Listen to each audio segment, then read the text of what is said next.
रहे हैं nation view बीनाज त्यागी के साथ। नमस्कार, आप देख रहे हैं न्यूज नेशन। रात के 8 बज चुके हैं। हम हाजिर हैं और उस बड़ी खबर के साथ जो रखती है आपसे सरोकार।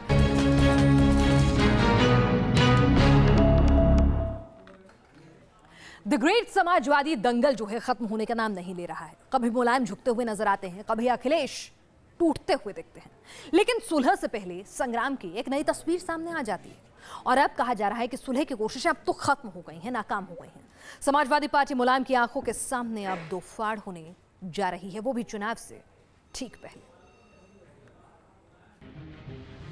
टकराव अहम का हो तो फिर सुलह हो भी तो कैसे। और शायद इसीलिए द ग्रेट समाजवादी दंगल में सुलह के सारे रास्ते बंद होते नजर आ रहे हैं। कहा जा रहा है कि 3 घंटे की मुलायम अखिलेश की मुलाकात में भी दरवाजे खुलते नहीं दिखे। अखिलेश की शर्तों की सियासत को मुलायम मानने को तैयार नहीं, और जो मुलायम चाहते हैं वो अखिलेश को मंजूर नहीं। सूत्रों की माने तो अखिलेश राष्ट्रीय अध्यक्ष का पद छोड़ने को तैयार हैं, लेकिन राष्ट्रीय अधिवेशन के बाकी फैसलों को लागू करने पर अड़े हैं।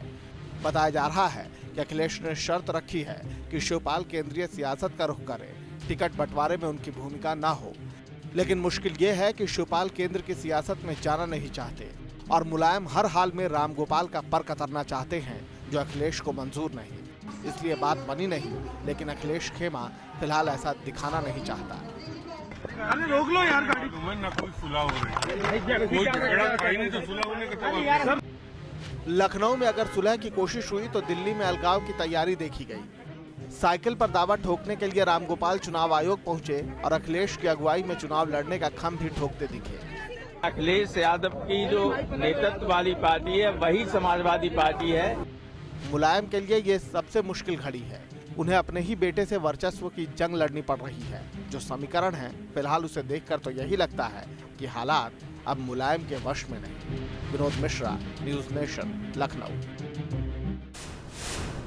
उत्तर प्रदेश में चुनाव से ठीक पहले घर में ही संग्राम छिड़ा हुआ है, तो वहीं पश्चिम बंगाल की बात करें तो समाजवादी पार्टी और बीजेपी कार्यकर्ता आज आमने सामने नजर आए। दरअसल रोज वैली चिटफंड केस में टीएमसी सांसद सुदीप बंदोपाध्याय की गिरफ्तारी से गुस्सा पार्टी कार्यकर्ताओं ने इसे बीजेपी ऑफिस पर हमला बोल दिया। टीएमसी सुदीप बंदोपाध्याय की गिरफ्तारी के पीछे केंद्र पर साजिश का आरोप लगा रही है, इसे बदले की राजनीति करार दे रही है। ममता बनर्जी ने भी इसके विरोध में कल धरने पर बैठने का ऐलान किया है।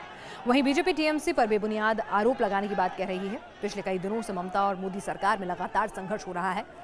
टोल पर सेना की ड्यूटी के मामले में भी काफी विवाद हुआ था, जबकि बीजेपी टीएमसी पर पार्टी कार्यकर्ताओं के झूठे मामले में फंसाने का आरोप भी लगा चुकी है। सुदीप बंदोपाध्याय की गिरफ्तारी से नाराज कई पार्टी सांसद सीबीआई ऑफिस भी पहुंचे हैं, तो कार्यकर्ताओं के बीच भिड़ंत यहां होती हुई नजर आ रही है।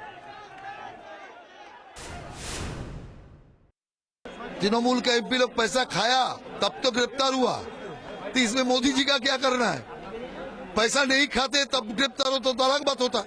जैसे तृणमूल कांग्रेस करते हैं, क्या करते हैं? जो 20 साल पुराना जो केस है समाप्त हो गया, उस केस को फिर उछाला जा रहा है। इसको कहते हैं प्रतिहिंसा। तृणमूल कांग्रेस जो कर रहा है, भारतीय जनता पार्टी के कार्यकर्ताओं पर झूठा केस दर्ज कर रहा है, उसको कहते हैं प्रतिहिंसा। इसमें तो कोई झूठा नहीं है। ये लोग डायरेक्टर एडवाइजर बन के रोज वैली से पैसा लिया। और बात करते हैं देश की आईटी कैपिटल बेंगलुरु की, जहां साल के पहले ही दिन इंसानियत शर्मसार होती है। हिंदुस्तान का माहौल शर्मसार होता है महिलाओं को लेकर। पूरे देश में शरखानी की इस वारदात पर आक्रोश होता है, सवाल उठते हैं। सवालों के घेरे में कानून व्यवस्था आती है, लेकिन कुछ नेता ऐसे हैं जिनकी पुरुषवादी मानसिकता हमेशा हावी रहती है और उनके बयान मानो जख्मों पर नमक रगड़ने जैसे होते हैं। इस शर्मनाक कांड पर समाजवादी पार्टी के नेता अबू आजमी का शर्मनाक बयान सामने आया। अबू आजमी की माने तो लड़कियों को कपड़ों पर ध्यान देने की जरूरत है, पुरुषों को सोच पर ध्यान देने की और तहजीब सीखने की जरूरत तो कतई नहीं है शायद उनके हिसाब से। अट्रैक्शन जो होता है, अट्रैक्शन ये नेचर है। अगर आप कहीं पे पेट्रोल होगा, आग करीब आएगी तो आग बहुत जल्दी लगेगी। हे राम, ऐसे बयान, ये सियासत के सूरमा है, लेकिन बयान ऐसे कि कोई भी शर्मा जाए। बेंगलुरु की वारदात से पूरा देश शर्मसार है, लेकिन अबू आजमी का बयान इस शर्म को और बढ़ा रहा है। अबू आजमी लड़कियों को नसीहत दे रहे हैं। उन्हें लगता है कि पश्चिमी पहनावा रेप और छेड़खानी जैसी वारदातों को बढ़ावा देता है। कि आज वेस्टर्न कल्चर में जो हो रहा है, किसकी बच्ची रात को कहाँ है, किसकी बच्ची किस तरह घूम रही है, वहाँ इसका ख्याल माँ बाप नहीं करते, लेकिन मेरे देश में करते हैं।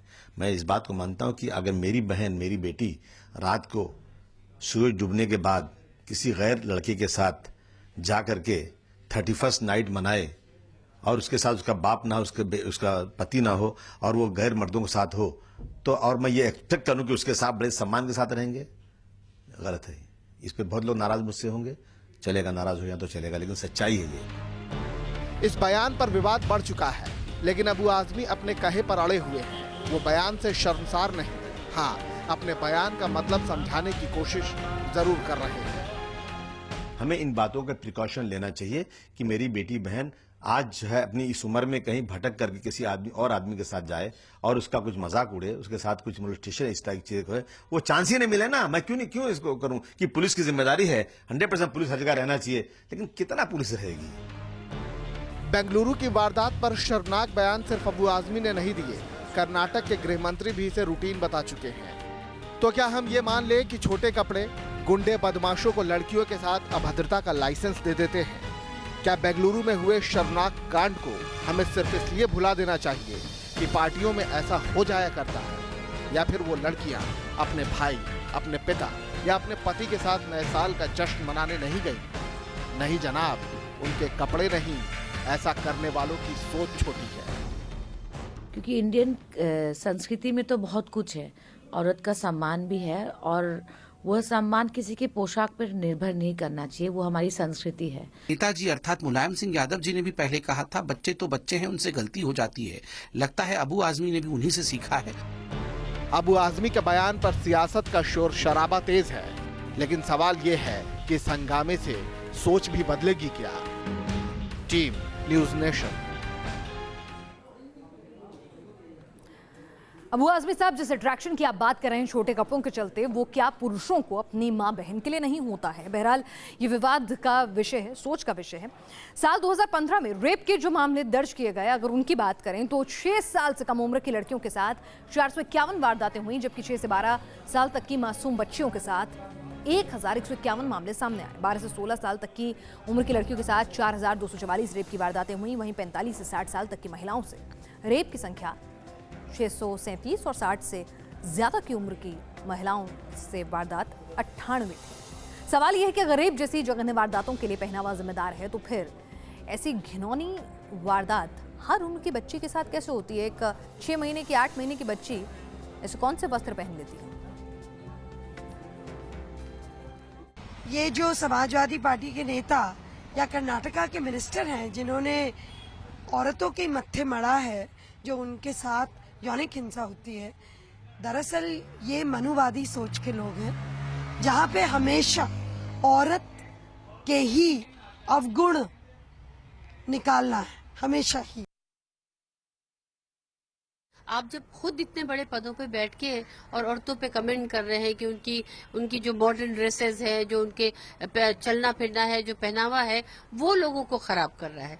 ये इस तरह की आज के जमाने में मैं समझती हूँ, जो भी बड़े पॉलिटिकल लोग हैं, जो बड़े लोग हैं, उनको कोई भी बयान देने से पहले सोचना चाहिए। तो अभी आजमी साहब, आप लड़कियों के छोटे कपड़े नहीं बल्कि आपके छोटे दिमाग की छोटी सोच जो है वो समस्या की वजह है। अब आपको दिखाते हैं कटघरे में खड़ा करती बीजेपी सांसद की सरेआम दबंगई। बताया जा रहा है कि कर्नाटक में सिरसी अस्पताल में बीजेपी सांसद ने स्टाफ के साथ जमकर मारपीट की। तस्वीरें सीसीटीवी कैमरे में कैद हो गई। जरा आप देखिए किस तरह से अस्पताल कर्मी के साथ सांसद धक्का मुक्की कर रहे हैं। पहले धक्का दिया, लात चलाई और फिर बरसा दिए थप्पड़। तस्वीरें कर्नाटक के सिरसी से आई हैं। बताया जा रहा है कि मारपीट करते ये बीजेपी के सांसद अनंत हेगड़े हैं। गुस्सा इतना है मानो इस शख्स को मार डालेंगे। हाथ उसके गिरेबां पर नहीं, उसकी गर्दन पर है। कभी उसका गला दबा रहे हैं और कभी उस पर लातों से वार कर रहे हैं। ये नर्स बीच बचाव के लिए आई, लेकिन नेताजी उसकी भी सुनने को तैयार नहीं और उनके साथी ने धमकाकर नर्स को भी किनारे कर दिया। पूरा अस्पताल प्रबंधन चुपचाप खड़ा है और नेताजी इस शख्स पर अपना गुस्सा उतार रहे हैं। वो वहां से भागने की कोशिश करता है, लेकिन नेताजी उसे छोड़ते नहीं, लगे उस पर थप्पड़ बरसाने। अब इस गुस्से की वजह भी जान लीजिए। बताया जा रहा है कि सिरसी के इस अस्पताल में अनंत हेगड़े की मां एडमिट है। वो उनसे मिलने पहुंचे तो रिश्तेदारों ने कहा कि अस्पताल वाले उनका ठीक तरह से ख्याल नहीं रख रहे और इस बात से नेताजी का गुस्सा 7वें आसमान पर जा पहुंचा। वो मारपीट पर उतारू हो गए। बताया जा रहा है कि धक्का मुक्की में अस्पताल के कर्मचारी और नर्स को चोटें आई हैं। हालांकि अस्पताल प्रबंधन की ओर से यह भी कहा गया है कि नेताजी का गुस्सा बेवजह था और वो इसके खिलाफ प्रदर्शन करने की तैयारी कर रहे हैं। Team news nation. ये हमारे चुने गए माननीय हैं। संविधान के हिसाब से तो ये कतई हरकतें करती इन्हें शोभा नहीं देती। मर्यादा के लिहाज से तो भूल की जाइए। रेस्टोरेंट में खाना खाकर टिप देना या ना देना आपकी मर्जी हुआ करती थी, लेकिन कुछ होटल्स ने इसे सर्विस चार्ज का नाम देकर बिल में जोड़ना शुरू कर दिया है। सरकार कह रही है कि सर्विस चार्ज ऑप्शनल है और रेस्टोरेंट मालिक इसे ग्राहक से जबरन नहीं वसूल सकते, लेकिन रेस्टोरेंट एसोसिएशन कह रहा है कि अगर ग्राहक को सर्विस चार्ज नहीं देना है तो वो रेस्टोरेंट में खाना ना खाए। बवाल के साथ सवाल ये खड़ा हो रहा है कि आखिर सरकार जनता के साथ हो रही इस ठगी पर गोल गोल क्यों घुमा रही है? सीधे सीधे क्यों नहीं इस पर कह देती कि ये गलत है और कोई भी रेस्टोरेंट का उल्लंघन करता पाया जाता है तो उसके खिलाफ कार्रवाई हो सकती है।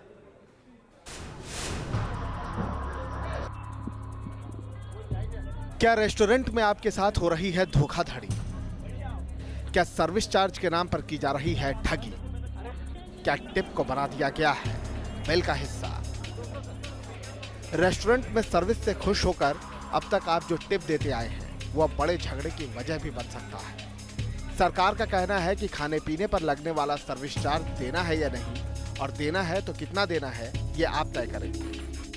दरअसल होटल या रेस्टोरेंट में कई बार बिल में दूसरे टैक्सों के अलावा सर्विस चार्ज भी जोड़ दिया जाता है। ये सर्विस चार्ज 5 से 20% तक होता है, जबकि नियम के मुताबिक सर्विस चार्ज देना अनिवार्य नहीं है। कस्टमर सर्विस चार्ज को देने से मना कर सकते हैं। तो जो वर्क करते हैं उनकी सैलरी पे करने का दायित्व तो होटल्स वालों का है, न कि ग्राहक। उनसे आपको खाने की रेट बढ़ा दो, बजाय इस टैक्स लेने के आप आपका यदि मान लो खर्चा कम पूरा नहीं हो पा रहा है तो you can increase the rate, उनकी प्राइसेस बढ़ाए, बजाय इसके कि सर्विस चार्जेस के नाम से पैसे लेना तो उचित नहीं। सरकार के फैसले के उलट national restaurant association of India service charge में रियायत देने को तैयार नहीं। उसका कहना है कि अगर रेस्टोरेंट में खाना खा रहे हैं तो सर्विस चार्ज देना ही पड़ेगा। सबसे पहली बात, सर्विस चार्ज तो जो है होटेलियर्स को नहीं जाती है, वो स्टाफ को जाती है। अब इससे जो स्टाफर्स हैं, जो गरीब आदमी है, अब ये उनके पेट पे लाते हैं।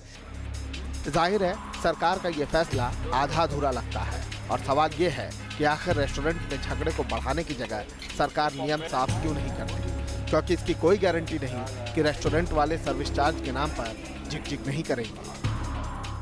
ठीक है, मतलब पहले होटल मालिक करते थे, मतलब अपनी मर्जी का करते थे। ठीक है, अब है कि मतलब एक उनको डिसाइड हो गया मतलब ये अमाउंट मतलब अगर देना है। दिक्कत तो पहले थी लेकिन अब कुछ भी नहीं है, अब बिल्कुल ठीक ही ठाक है सब कुछ। जो मोदी जी ने किया बहुत बढ़िया किया।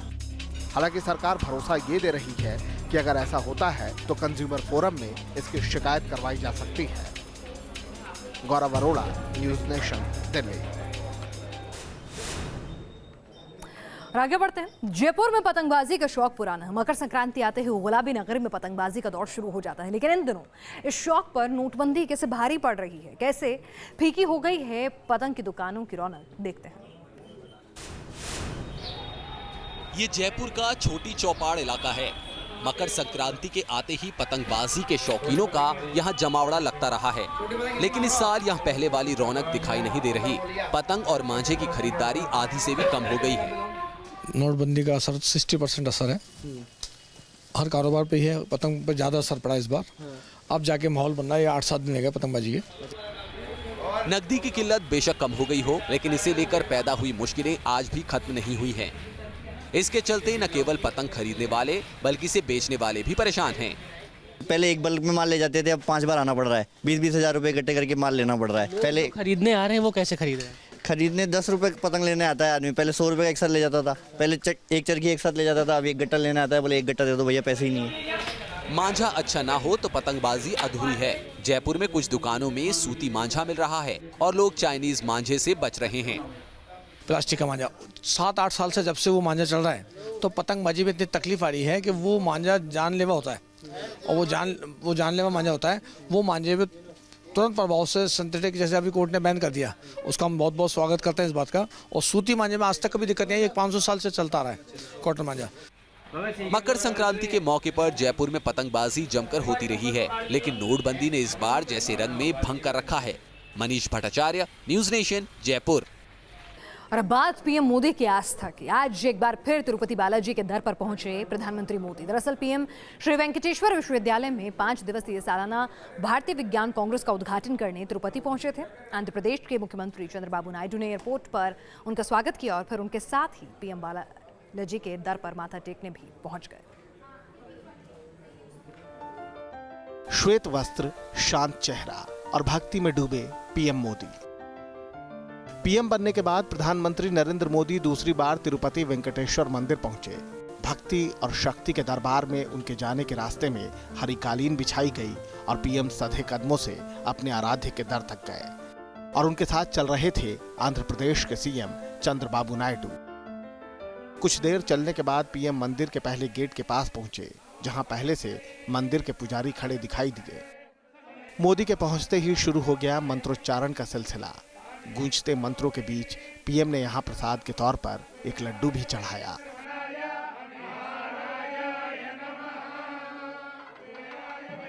इसके बाद पीएम और आंध्र प्रदेश के सीएम पुजारियों के साथ मंदिर के मुख्य द्वार की ओर बढ़े। ढोल नगाड़ों के बीच बालाजी तक पहुंचने का फासला तय होने लगा। मंदिर को भव्य तरीके से सजाया गया था। रंगीन रोशनी लगी थी, साथ ही छत को सुंदर झालरों से संवारा गया। भक्तिमय माहौल के बीच मोदी गर्भगृह की ओर बढ़ चले। रास्ते में लगे स्वर्ण स्तंभ को भी उन्होंने निहारा। मोदी जब मंदिर के अंदर पहुंचे तो शुरू हो गया पूजा पाठ का सिलसिला।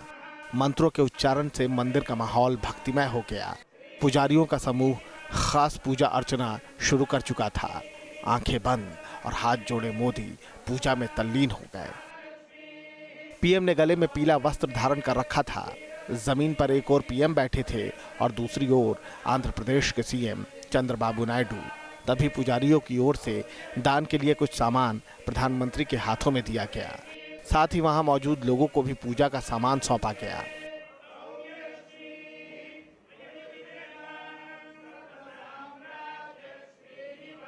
पूजा के बाद पीएम को तिरुपति बालाजी की तस्वीर भेंट की गई और मंत्रोच्चारण के बीच अक्षत समर्पण के साथ पूजा का समापन हो गया। Team news nation. तो ये थी देश और दुनिया की हर बड़ी खबर, हर पहलू के साथ नेशन व्यू।